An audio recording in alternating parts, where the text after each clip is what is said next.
Ես Աննա Դավթյանն եմ, Luxury Voyage տուրիստական գործակալության տնօրենն եմ։ Մեր կազմակերպությունը զբաղվում է ներգնա եւ արտագնա տուրիզմով, ինչպես նաեւ ավիատոմսերի վաճառքով։ Եվ ներգնա տուրիզմի հետ կապված կուզեի ասեի, որ մասնակցում ենք շուրջ 20 տարի տարբեր երկրներում, տարբեր ցուցահանդեսների, որտեղ ներկայացնում ենք Հայաստանը, դա կարա լինի գաստրոտուրեր, դա կարա լինի ուխտագնացություն, դա կարա լինի քրիստոնեության հետաքրքիր ուղղություններ եւ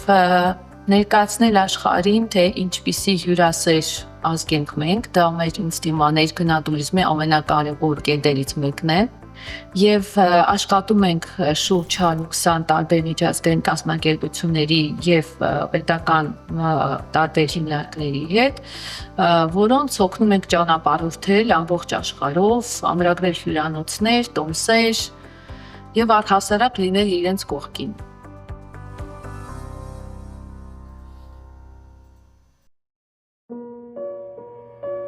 Աշխատանք ընտրելուց ես կարծում եի, որ տուրիզմը դա մի աշխատանք է, որ երբևիցե չի կանգառնի։ Ես մտածում էի, որ ինքնաթիռները միշտ կթռնեն, հյուրանոցները միշտ բաց կգնեն ու մարդիկ միշտ կճանապարհորդեն։ Իմ համար դա մի բիզնես է, որը կանգ չի կարա առնի։ Բայց այո, կոവിഡ്ի ժամանակ կատարվեց այն, ինչ կատարվեց եւ ամբողջ աշխարհը պարալիզացվեց բոլոր ոլորտներում,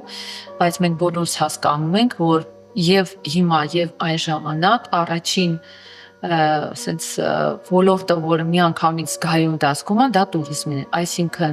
մարդիկ չէին ճանապարհորդում, մարդիկ տնից դուրս չէին գալի եւ գործակալություն, որը աշխատել է 20 տարի, մեկ օրվա մեջ ուղղակի փակվեց։ Ես մինիմալ աշխատավարձով փորձել եմ պահել աշխատակիցներին, որպեսզի նրանք որով չփոխեն առաջինը, եւ հետո կատարվեց մի հրաշք, որը օգնեց մեզ, այսինքն մենք ընդունում ենք օտարերկրյա քաղաքացիներին, որոնք տարանցիկ որպես երկիր 14 օր պետք է ունենային Հայաստանում եւ այնտեղից նույնիսկ կկատարեին Դուբայ, Օման, այդ երկրները պահանջում էին երրորդ երկիր, որտեղ իրենք կարող են այդտեղից հետո մոտենալ իրենց երկիրը։ Եվ այդ ժամանակ զանգարեցի հյուրանոցներին եւ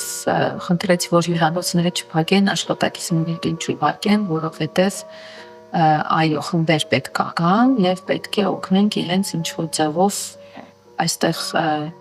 կանեն, մինչև իրենց ստրուչկա։ Ու ստացվեց այնպես, որ մենք այսպես ասած ողջ մնացինք դրանով։ Գիտեք, որ հիմա շատ բանկեր կան Հայաստանում եւ դժվար է, ի սկզբանե դժվար էր ընտրություն կատարելը։ Ես ընտրեցի Արարատ բանկը եւ հաշիվնջես այսպես ասի ստացիացի այդտեղ եւ ինձ գործանքները բոլորը սկսեցի աշխատել։ Արարատ բանկը ունի տարբեր բնականաբար հաճախորդներ, տարբեր ոլորտներից, խոշոր, միջին եւ բնականաբար փոքր բիզնեսին։ Ես կարծում եմ, որ ֆիզիկապես մարդիկ չեն կարող յուրաքանչյուր հաճախորդի հետ այդպես նստել, մանրամասն քննարկել, ինչ խնդիրներ ունի, ինչ կարող է օգնել։ Բայց կուզեմ նշել, որ թե կոവിഡ്ի ժամանակ, թե պատերազմի ժամանակ այո հարցեր եղել են շատ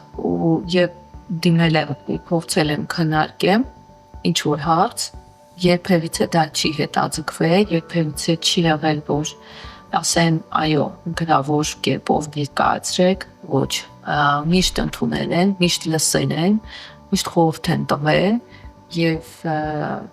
այո, որպես կին գործարար ընդունել են ու լսել են, որը շատ կարեւոր է, ու միգուցե ինչու ոչ, ֆինանսական մասով ճիշտ խորհուրդ են տվել։ Իսկ կոവിഡ്ի ժամանակ ամենահետաքրքիրը պատմեմ, որ բոլոր բանկերը շատ անհանգստացած էին, մարդիկ տնից չեն կարողանում դուրս գալ, որ իրենց ինչ-որ վճարումները կատարել, ինձ ապշեցրեց, որ միակ բանկն էր, որը որ զանգում էր հաճախորդին, ու առաջի հարցը ո՞նց եք, ինչ եք, առողջ եք, ողջ եք։ Այո, կարող ենք սպասել 2 օր, իհարկե, կարող է ողջ եք, կգաք 2 օրից 3 օրից, այդ մենակ ընթերք էր, որ արդեն մարդկային վերաբերմունքը ինքեր ոսկայ, որ այո, բացի դրանից որ ընդհանրեն նաև ընկել են։ Որպես կին ապրել եմ ժամանակ առ ժամանակ զգացողությունը, որ ինչ լավ է, որ այս կոնկրետ բիզնեսում այս բանի հասա, այսինքն երբ օրինակ դիմում ես մի ավիակերության,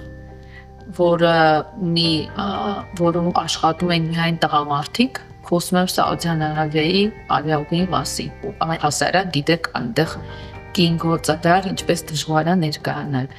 Ես առաջարկում եմ, որ դուք փորձեք Հայաստան թռնեք ու փորձեք առհասարակ երկիրը ճանաչեք։ Ես կարծում եմ, որ Սաուդյան Արաբիայում դա շատ դժվար կլինի,